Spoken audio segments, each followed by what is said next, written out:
জাতীয়তাবাদী দল বিএনপির সংগ্রামী মহাসচিব, তাকে অসংখ্য ধন্যবাদ। আমি মোহাম্মদ রাশেদ খান 2018 সালের কোটা সংস্কার আন্দোলন থেকে আপনাদের সাথেই ছিলাম। কিভাবে রাজপথে সংগ্রাম করেছি আপনারা সবাই জানেন, সাংবাদিক ভাইয়েরা। বিশেষ করে জুলাই গণঅভ্যুত্থানের সময় আমার পাশে বিএনপির স্থায়ী কমিটির সদস্য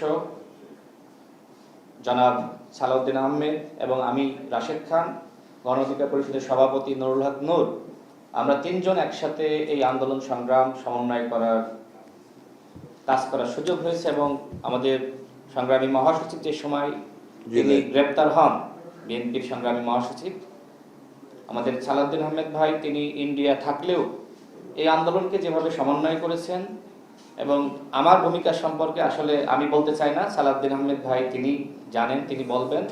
আমি এতটুকু বলতে চাই, বাংলাদেশ জাতীয়তাবাদী দল গণমানুষের অধিকার প্রতিষ্ঠায় লড়াই সংগ্রাম করছে এবং শহীদ প্রেসিডেন্ট জিয়াউর রহমান, যাকে আমি নিজের আদর্শ হিসেবে মনে করি, বর্তমানে বিএনপির নেতৃত্ব দিচ্ছে জনাব তারেক রহমান, তিনি আমাকে অত্যন্ত স্নেহ করেন, ভালোবাসেন। ফ্যাসিবাদ বিরোধী আমল থেকে তার সাথে আমার সম্পর্ক। আমি মনে করি নতুন বাংলাদেশ গঠনে তার নেতৃত্ব দেশ এবং জনগণের জন্য অত্যন্ত প্রয়োজন। আমি বিশ্বাস করি সংস্কার, বিচার এবং সুষ্ঠু নির্বাচনের ক্ষেত্রে জনাব তারেক রহমান গুরুত্বপূর্ণ ভূমিকা রাখবেন।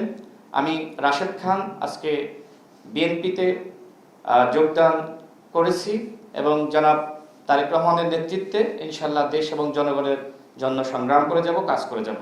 আসসালামু আলাইকুম।